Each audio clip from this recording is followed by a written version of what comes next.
بسم اللہ الرحمن الرحیم۔ السلام علیکم ناظرین، میں ہوں مہرین سبتین، دیکھ رہے آپ میرا یوٹیوب چینل۔ ناظرین، شوبز کی دنیا کی رنگینیاں بہت ہیں، لیکن اس کے پیچھے بہت اندھیرا ہے۔ بہت ہم سنتے ہیں، بہت سے ہم نے لوگوں سے کہانیاں سنی ہوئی ہیں، کئی ممالک میں اس کے اوپر موویز بھی بنی ہوئی ہے، چاہے وہ یورپ ہو، چاہے وہ پاکستان ہو، سب کانٹیننٹ ہو، ہر جگہ پہ یہی حال ہے۔ ایک ایسی کہانی بے نقاب کی عائشہ عمر نے، اپنی جو ایک جد و جہد رہی اس فیلڈ کے اندر، اس کے بارے میں عائشہ عمر نے بڑی اوپنلی بات کی۔ میں نے عائشہ عمر کا کچھ عرصے پہلے ایک انٹرویو دیکھا تھا، اور اس انٹرویو میں جب میں نے جانا عائشہ عمر کی زندگی کے بارے میں، تو مجھے احساس ہوا کہ کئی دفعہ ہم لوگ بہت ہی عجیب سے ہو جاتے ہیں۔ ایٹ ٹائمز میں جب اپنے چینل پہ ویڈیوز کچھ کرتی ہوں، کچھ خبریں شیئر کرتی ہوں، تو آپ لوگ کے جو کامنٹس ہوتے ہیں وہ بڑے آئی اوپنرز ہوتے ہیں۔ آپ لوگ کئی دفعہ کہتے ہیں کہ آپ کیوں ان کی ذاتی زندگی کے بارے میں بات کر رہی ہیں، آپ کیوں اس طرح کا کامنٹ دے رہی ہیں۔ میں پھر ہر دفعہ اپنا احتساب کرتی ہوں، میں کوشش کرتی ہوں کہ اگلی بار میں کوئی ایسی بات نہ کروں، خبر کو خبر تک ہی رکھوں، اس میں مرچ مسالہ ڈالنے کی ضرورت نہیں ہے، جو کہ میں ویسے بھی نہیں ڈالتی، لیکن کئی دفعہ جانے انجانے میں کوئی ایسا الفاظ جو ہے وہ دل آزاری کا اگر کسی کے باعث بنتا ہے تو میری طرف سے بہت زیادہ معذرت۔ لیکن خبر کی دنیا سے کچھ خبریں میں آپ تک پہنچاتی ہوں، کوشش ہے کہ ایک اچھے پیرائے میں آپ تک پہنچاؤں، اور کسی کی ذاتی زندگی اس سے اگر ہو سکے تو متاثر نہ ہو۔ لیکن جو خبر بالکل ٹاک آف ٹاؤن بن جاتی ہے، جس کے اوپر ہر کوئی بات کر رہا ہوتا ہے، تو اس میں سے میں کوشش کرتی ہوں کہ اس کا پازیٹیو امیج میں آپ کے سامنے لے کر آؤں۔ عائشہ عمر کی زندگی کے بارے میں بات کر رہی تھی، کیونکہ عائشہ عمر نے اپنے اسی اسٹرگل کے دوران اس نے جو کچھ فیس کیا اور جو کچھ اس نے دیکھا، اس نے اسے کچھ شیئر کیا ہے۔ اس پر بھی جانے سے پہلے میں کچھ کہنا چاہتی ہوں۔ ایک دو یوٹیوب چینلز ہیں جہاں پر خواتین جو اینکرز ہیں، نیوز اینکرز ہیں، کرنٹ افیئر پروگرام جو اینکر کرتی ہیں، ان کے حوالے سے بہت ہی عجیب سی باتیں کی گئی، اور مجھے بڑی حیرت ہوئی، کیونکہ میں خود اس دنیا میں رہی ہوں، اور آپ یقین مانیے کہ اس فیلڈ کے اندر ایسا گند نہیں ہے جس طرح کہ یہ لوگ بتاتے ہیں۔ بہت پڑھا لکھا سٹف ہے، اچھے برے لوگ ہر جگہ ہوتے ہیں، لیکن ان یوٹیوب چینل پہ وہ جو 2-2 4-4 منٹ کی ویڈیوز ہوتی ہیں، دنیا کی 10 مشہور ترین عورتیں، 10 بری ترین عورتیں، دنیا کے 5 ایسے کام اور 10 ایسے کام، اس میں وہ کسی کے بارے میں بغیر سوچے سمجھے یہ بات کر دیتے ہیں کہ یہاں تک پہنچنے کے لیے انہوں نے یہ کیا۔ بھائی، آپ کا دماغ ہی گندا ہے، اور آپ اپنی ماں بہنوں کو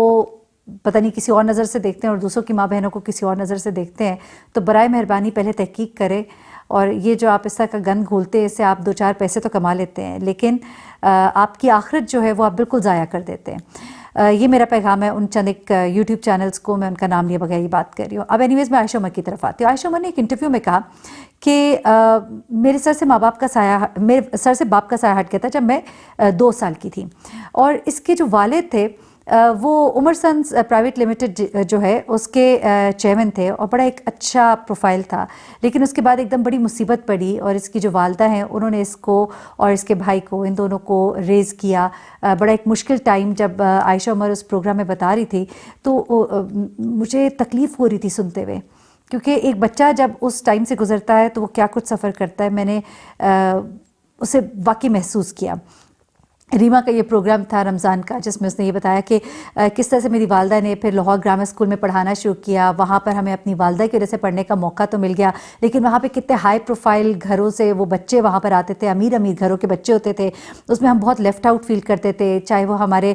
کتابیں ہوں، ہمارے بیگز ہوں، ہمارے پینسلز ہوں، اور ہمیں ایک احساس کمتری کا احساس ہوتا تھا، لیکن ہماری والدہ نے ہمیں بڑے اچھے طریقے سے ریز کیا۔ پھر اس کے بعد اس نے بتایا کہ میری والدہ نے ایک وین لی قسطوں کے اوپر، اور اسی وین میں انہوں نے اسکول کے بچے چھوڑنے اور لینے شروع کر دیے، جن میں ہم بھی آتے جاتے تھے، اور شام کو میری والدہ ٹیوشن پڑھاتی تھیں، اور ہم اپنے جوتے پالش کرنا، اپنے کپڑے سی کرنا، یہ سب چیزیں اپنے ہاتھ سے کرتے تھے، اور ہمارے ساتھ کے جو بچے تھے وہ بڑے بڑے پارٹیز اور فنکشنز ان کے ہوتے تھے، اور ہم ان چیزوں کے درمیان میں رہ کر اپنے اس احساس کو ہم مینج کرتے تھے کہ ہم یہ سب افورڈ نہیں کر سکتے۔ تو یہ وہ سب کچھ تھا جس سے کہ وہ گزری۔ اس کے بعد اس نے کہا کہ جب میں نے اپنی گریجویشن کی اور اس کے بعد میں اس فیلڈ میں آئی، تو اس وقت میں نے جو کچھ یہاں اس فیلڈ میں دیکھا اور میں جس سے گزری، کیونکہ اس نے، میں نہیں سمجھتی کہ صحیح کیا چپ رہ کر، لیکن اس نے یہ کہا کہ جب میں اس فیلڈ میں آئی تو ایک بڑا ہی طاقتور شخص، جس نے نہ صرف مجھے بلکہ اور بھی کئی خواتین کو ایکسپلائٹ کیا تھا. میں اس کے ہاتھوں ایکسپلائٹ ہوتی رہی. میری عمر 22 سال تھی, وہ مجھ سے عمر میں دگنا تھا. شاید میں سے منع کرتی تو شاید وہ رک جاتا, لیکن اسے کہا کہ میں ایکسپلائٹ ہوتی رہی یہاں تک کہ میں اپنے پاؤں پر کھڑی ہو گئی. لیکن مجھے آج بھی اس بارے میں سوچ کر تکلیف ہوتی ہے, اور وہ رو بھی پڑی وسیم مداوی کے پروگرام میں, رو بھی پڑی. تو اس نے یہ کہا کہ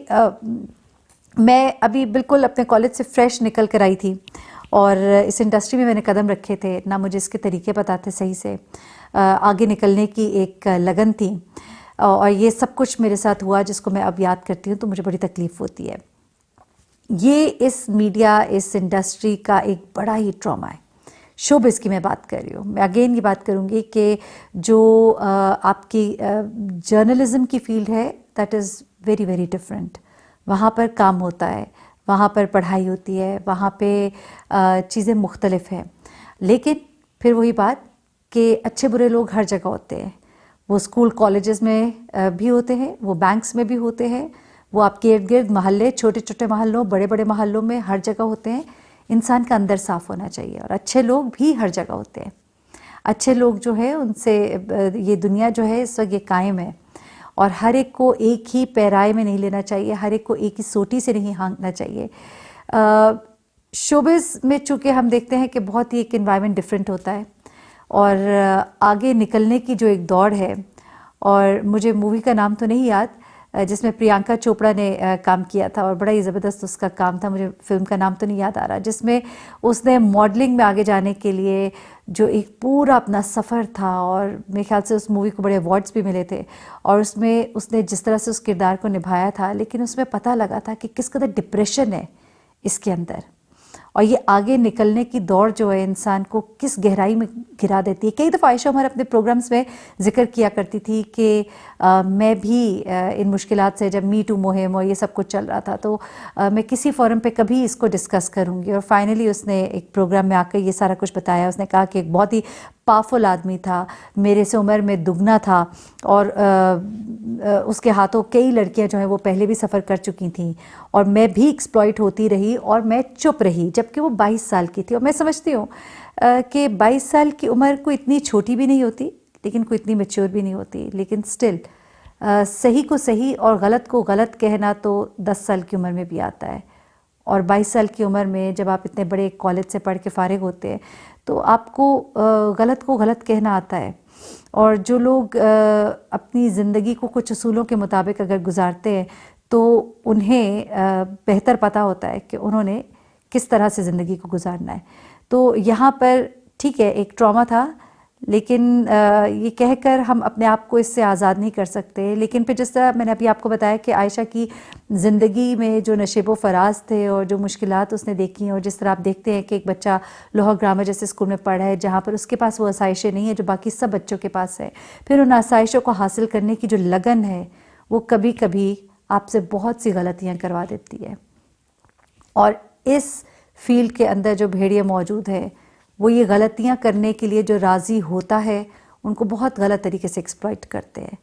آپ کا دین و ایمان مضبوط ہونا چاہیے, اور مجھے بہت سے لوگ کہیں گے کہ جن کا دین و ایمان مضبوط ہو وہ تو اس فیلڈ میں آئے ہی نہ,